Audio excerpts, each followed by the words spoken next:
Hello, this is Niswander. Welcome to the Nowman Show special,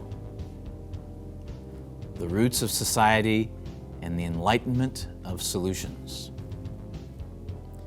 Sometimes it may seem difficult to know where to begin, but every story must have a beginning, just like every day has a beginning. Every problem has a beginning and a source, and every solution also has a beginning and a starting point for action. To start, I am a citizen of the world and of the United States of America. And this commentary is directed first to each of you as individuals, but it is also directed to citizens of the United States, and it is directed to citizens of the world. We are in a deep crisis, or shall I say, deep crises on this planet. And it looks to many of us that nothing is seriously being done to take any significant action to do anything to address the massive problems as they are, let alone many of us working together aggressively enough to solve them. Sometimes the best way to begin addressing it is to just lay it all out first, no matter how long it takes, so I'll get right into it. Now, whether it is addressing problems in one's personal life or in the bigger picture, as complex as it is, it still must start with a clear and concise, specific evaluation. I always like to go back to the analogy of the tree. A tree doesn't exist without the foundation of a strong and well-nourished, healthy system of roots that are in the ground. If problems arise, as in rotting fruit, dying branches, or a weakened trunk, it all goes back to the roots and the system of the roots in the ground. Now, one can look at the tree and analyze it for days, months, or years, but any persistent problem cannot be solved. Eventually, this tree itself cannot be saved without going directly to the source of the problem itself, then addressing the source of the problem. Now, I'm talking about the roots that are stressed out due to lack of enough water, sunlight, or nutrients in order for the tree to be healthy and productive. Our society is exactly the same. The collective society has to take a long, hard look at what is at the root of these enormous problems we have. At first, it looks overwhelming, even to the proactive and experienced problem solver. But we all really must at least begin wrapping our brains around this so that actions can be taken and no more precious time is wasted. In the 21st century, there exists an unfathomable amount of wealth created and accumulated with the widest gap in wealth distribution in recorded history of humankind on this planet. Trillions of dollars supposedly aren't accounted for, to say the least. Some people believe, and some would like all of us to think, that this is just the way it is, and no system is perfect. Yet, it is blatantly obvious that the system which currently dominates is capitalism. And that system is primarily focused on markets, with commodities and services that over time have been and are creating vast amounts of capital, profits, and wealth. Now, in reality, capitalism was initially created and its productivity and the profit margins significantly increased through the imperialistic genocide and enslavement of millions of people. And perhaps by this time in the 21st century, we could say this number is now in the billions of people. It isn't based on a free market, and it's certainly heavily manipulated by human hands, regardless of what one believes about an invisible hand, or individualism and entrepreneurship, or even more so, personal and cultural, fiscal and moral responsibility, which is only an assumed quality of behavior when people talk about a so-called success story in the global marketplace. It proves to be a system that obviously isn't so compassionate, democratic, or otherwise moral throughout its entire history. By the way, capitalism hasn't existed and dominated for 300 years yet. And every 80 years or so in those last 250, there's been a major crisis of one kind or another. As recent as 2008, UK Prime Minister Margaret Thatcher said in the 1980s, there is no alternative, essentially saying there is no successful alternative to capitalism. It is capitalism yesterday, capitalism today, and capitalism forever.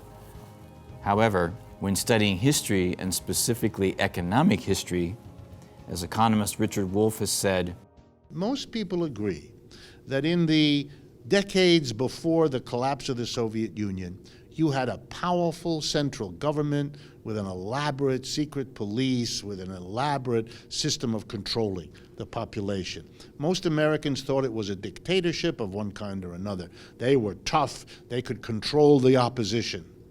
Yeah, and then they couldn't. Then despite all of their apparatus and all their secret police, the existing regime fell apart. The Soviet Union came to an end. I understand that there are powerful forces in the capitalist sector, in the government, that would want to stop this. But the fact that they have a lot of resources and the fact that they want to stop it is no more a guarantee that they'll be able to do that than it proved to be for the people who ran the Soviet Union. So I think we ought to take our hats off for a minute and understand every economic system in the history of the world has been born, has developed, and then has passed away. Capitalism was born in England in the 18th century, 17th century, has spread all over the world, changed in the process. It's now everywhere, but the question is it now passing away? The notion that capitalism, unlike any other system, will live forever and not pass away, yeah. I think the burden of that, proof of that, is on the people who believe it, not those of us who find it unbelievable. No one can predict exact details, but clearly the capitalist system is failing, and some believe that we are quickly approaching a time of post-capitalism and the creation of the next system. Now, why would more and more people come to this conclusion? Again, back to the analogy of the tree. There are many factors to consider in analyzing the many crises that we are facing on this Earth planet. The roots in the tree are what keep the tree alive. Capitalism, as the dominant economic system, supposedly keeps the flow of goods and services going. That is the system as it is now. In order for this to really work effectively for the masses of people, there must be economic justice. Therefore, economic justice is the root of all justice. It is the root, the foundation of social, racial, gender, immigration, etc., and most of all, environmental justice. On December 10th, 1948, a document was adopted by the General Assembly of the United Nations that is called the Universal Declaration of Human Rights. It has been translated into more than 350 languages worldwide, including more than 100 African languages.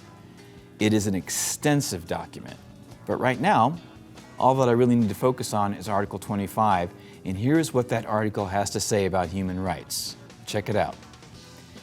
Everyone has the right to a standard of living adequate for the health and well-being of himself and of his family, including food, clothing, housing and medical care, and necessary social services, and the right to security in the event of unemployment, sickness, disability, widowhood, old age, or other lack of livelihood in circumstances beyond his control. Motherhood and childhood are entitled to special care and assistance. All children, whether born in or out of wedlock, shall enjoy the same social protection.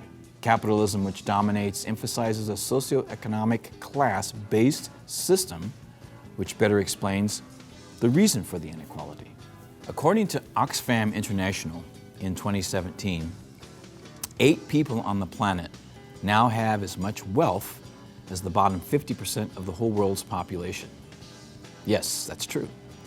The United States of America supposedly has the greatest amount of accumulated wealth, but the distribution of that wealth is one of the worst in the modern civilized world. Most civilized and modern 21st century countries, including Russia, Saudi Arabia, and Israel, have some form of government-administrated, single-payer, free healthcare system for all of its citizens. Why does the United States not have that, even when polls, including conservative ones, indicate that the people want that? And there is a proposal of Medicare for all. While Congress and the elites tell us that we can't afford it, at the same time, these same people personally themselves have a form of Medicare for all. Why are we allowing this to continue like this? Why don't we all have free health care?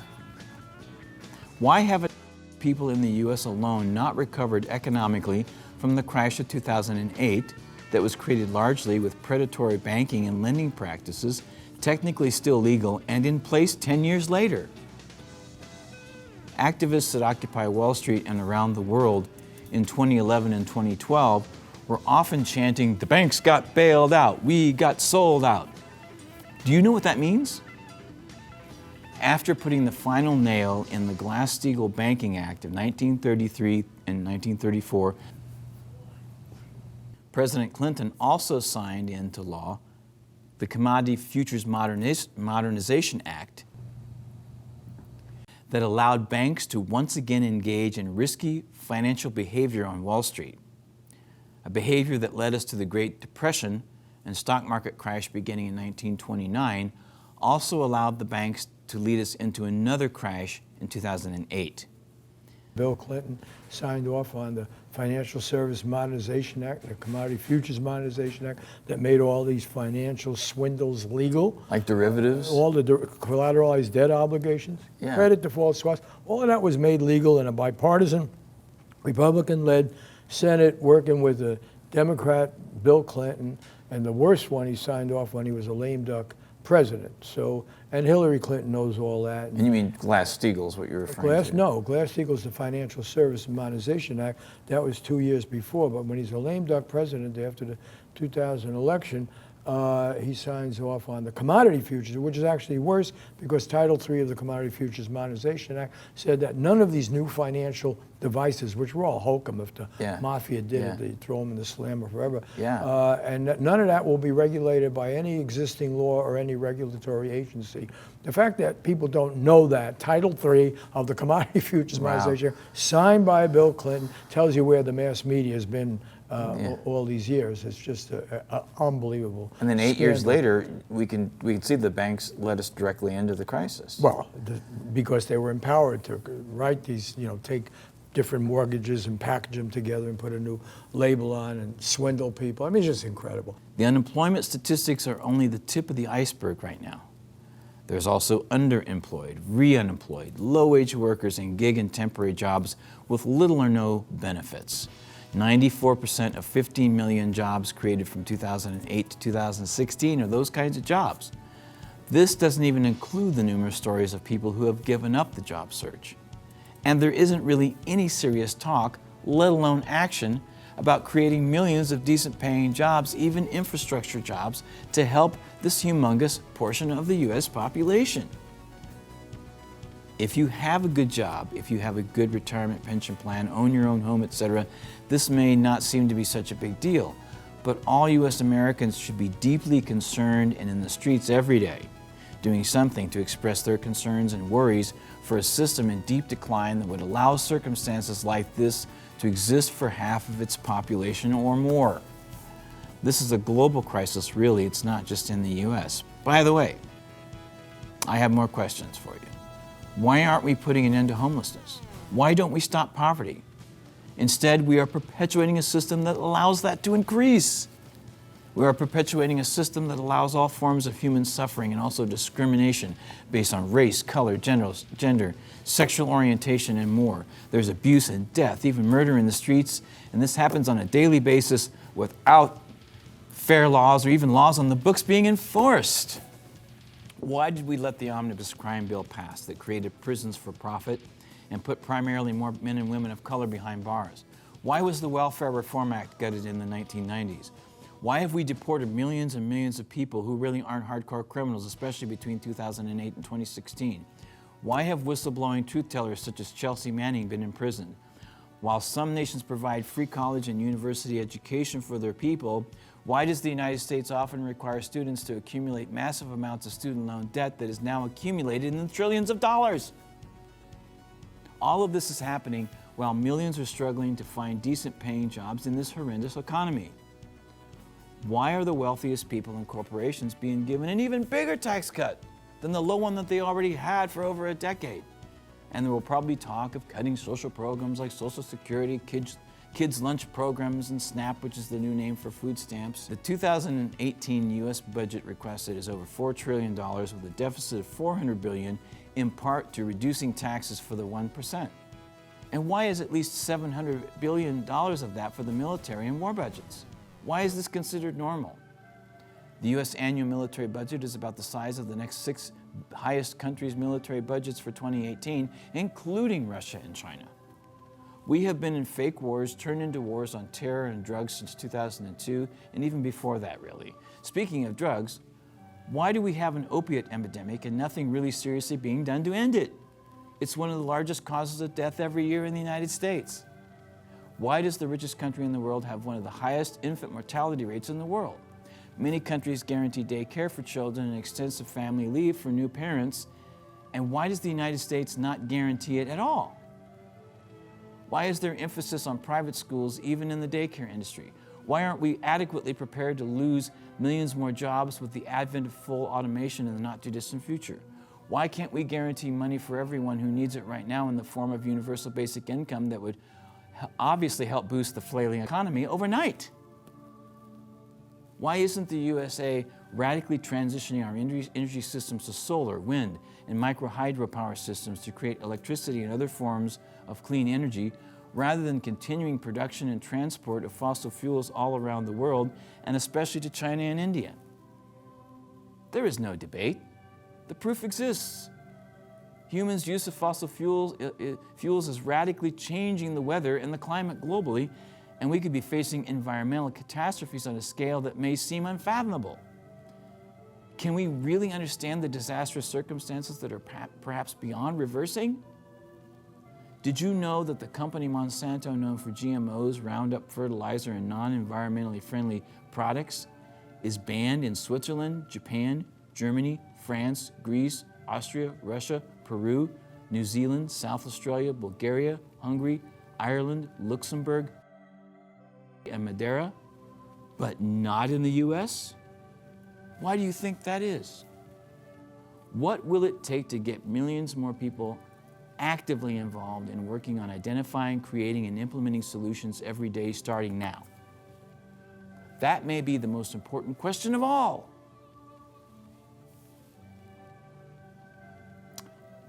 Real solutions do exist. I have talked about them a lot. A lot of people that I've personally interviewed, interviews and information that I have shared with you, even on this show.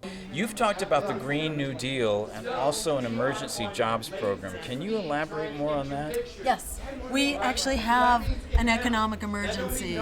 The recovery's really been at the top. For most Americans, it's a struggle, and the jobs that have come back are low-wage, part-time, temporary jobs. The average wages for workers are barely above poverty. So we want to tell it like it is. We have a jobs emergency, and we have a climate emergency. We can only fix them together. So we call for the creation of 20 million jobs, like the New Deal, where we created millions of jobs in a matter of months, actually. This time, those jobs will also transition our economy to clean, renewable energy, to a healthy, local, organic food system, and to public transportation. It turns out we also get healthy in the process here, because if you clean up the pollution that kills 200,000 people a year, and we have healthy food, and we've got public transportation, it's like, what's not to love about this picture? In fact, it pays for itself just in the savings in healthcare alone, and it also makes wars for oil obsolete once we've greened our energy system. So this is like an emergency program that will revive our economy, and it will put an end to climate change, and it will end the crisis of unemployment and joblessness for once and for all. It basically creates the right to a job at a living wage. Absolutely, and a lot of people will ask, how is that going to get paid for? So it turns out we get so much healthier by getting rid of this polluting energy that we save enough money that it takes about a decade or so to pay back the cost of the transition. So yes, there's an investment here, but it's an investment that pays back right away. Unless the people rise up and say enough, because we're even corrupting the courts now. The reality is that the two-party system has not been serving we, the people. And so until and when we rise together as a nation, as a world, as a country world, that's when we're going to bring about real change, believing in change and hope. That's where we stand at with Ed and being a supporter of Free and Equal Elections Foundation, which I founded, but it's for the people. This foundation's for you guys. And so that's really, consciousness is rising, and we are seeing what's real, what isn't real. Well, this is Niswander with the Nowman Show. I'm here with Congressman Kucinich. Thank you for being on the Nowman Show. Thank you. It's good to see you. Now, we just heard a talk about big money in politics. Do you think that's the biggest challenge, the biggest problem facing our country right now? It's a challenge, and it's a big one, but I don't think that we can arrange the challenges in which we face in terms of what's a priority. Everything's important. We have to think holistically about those challenges. So the degradation of the planet, it should concern all of us. War and the United States unbearable imperialism, that's a problem. Trade laws that don't allow for workers' rights, human rights, environmental quality principles. We need to change that. There are the fact that so many young people can't get a decent education. All of these things should concern us, and we have to have the ability to be able to hold multiple goals simultaneously and pursue a newer world without saying, well, first we got to take care of this and then we take care of that. No, there's so many different things that we have to work on simultaneously, and I think we're capable of doing that. And some of us are working on implementing, even personally, whatever we can. Everyone needs to be on board. Everyone. I understand people in this capitalist system feel trapped, overworked and underpaid, strapped for free time, etc. After all, it is a system that demands more and more profits be created. Now, I understand that there are multiple family and other obligations, but everyone is going to have to take and make major sacrifices, or we will face even worse circumstances than what I briefly actually just went over. There is a Medicare for All system that already exists for some of our citizens. Universal basic income is a real, at least short-term solution. And we can start now to create hundreds of worker-owned, democratically structured worker cooperatives in our communities, and as the number of cooperatives grow, we can get more and more people back to work. We can put pressure on the politicians to raise taxes on the rich and the wealthiest corporations again. That has been done before. It was as high as 94 in the 30s, 92% in the 50s. And it does bring more significant amounts of revenue into the system in order to help create millions more jobs. This has been done before with the New Deal in the 1930s. And this can also include providing more resources and support programs for entrepreneurs and those desiring to create worker cooperatives, and for jobs focused on transitioning our energy systems. We can implement free college and trade school training programs, eliminate student loan debt, and even pass legislation to make all of these human rights part of the U.S. Constitution and the Bill of Rights. We can demand overturning Citizens United and any law that allows the floodgates of private corporate money and lobbyists to infiltrate our political system on all levels everywhere. We can create a new electoral process for proportional seat representation in our government legislatures, from local to state to federal, and open the system to more than just the two so-called political parties. We can implement ranked choice voting for presidential elections so that we aren't limited to the two parties or even to winner-take-all or electoral college systems. We can end superdelegates and coin tosses during the primary season. Stop using the cross-check computer program to remove eligible voters from the rolls and create other regulations to stop the gerrymandering of districts around the country and other corruption in the electoral process. We can do a lot of things to prepare for the next system. More people are realizing this as they learn about the historical realities of nations in the modern civilized world that have had more than one constitution, that change is inevitable. Critics of capitalism are on the rise, as they should be, as the system is analyzed in the 21st century by more people. The signs of a system in decline should clearly show us that the need to build a foundation for the infrastructure of a new system exists. This is not a new thing. There have been times in which this has been done in history. Even in the creation of the USA 250 years ago, a group of people knew that they didn't want to be ruled by the British monarchy or the Church of England. Surely we've come further along in our understanding since that time. If we haven't, we must be honest with ourselves if we want a future world that is truly compassionate, democratic, egalitarian, and equal. This will require much more than reform to address the crises that we have created through the system that dominates. The system that puts profits and money before people and planet. We need priorities of our system that are at the foundation, the basis, and the root of our societies to be more compassionate, equitable, democratic, equal, and egalitarian, truly putting the people and planet before profits and money.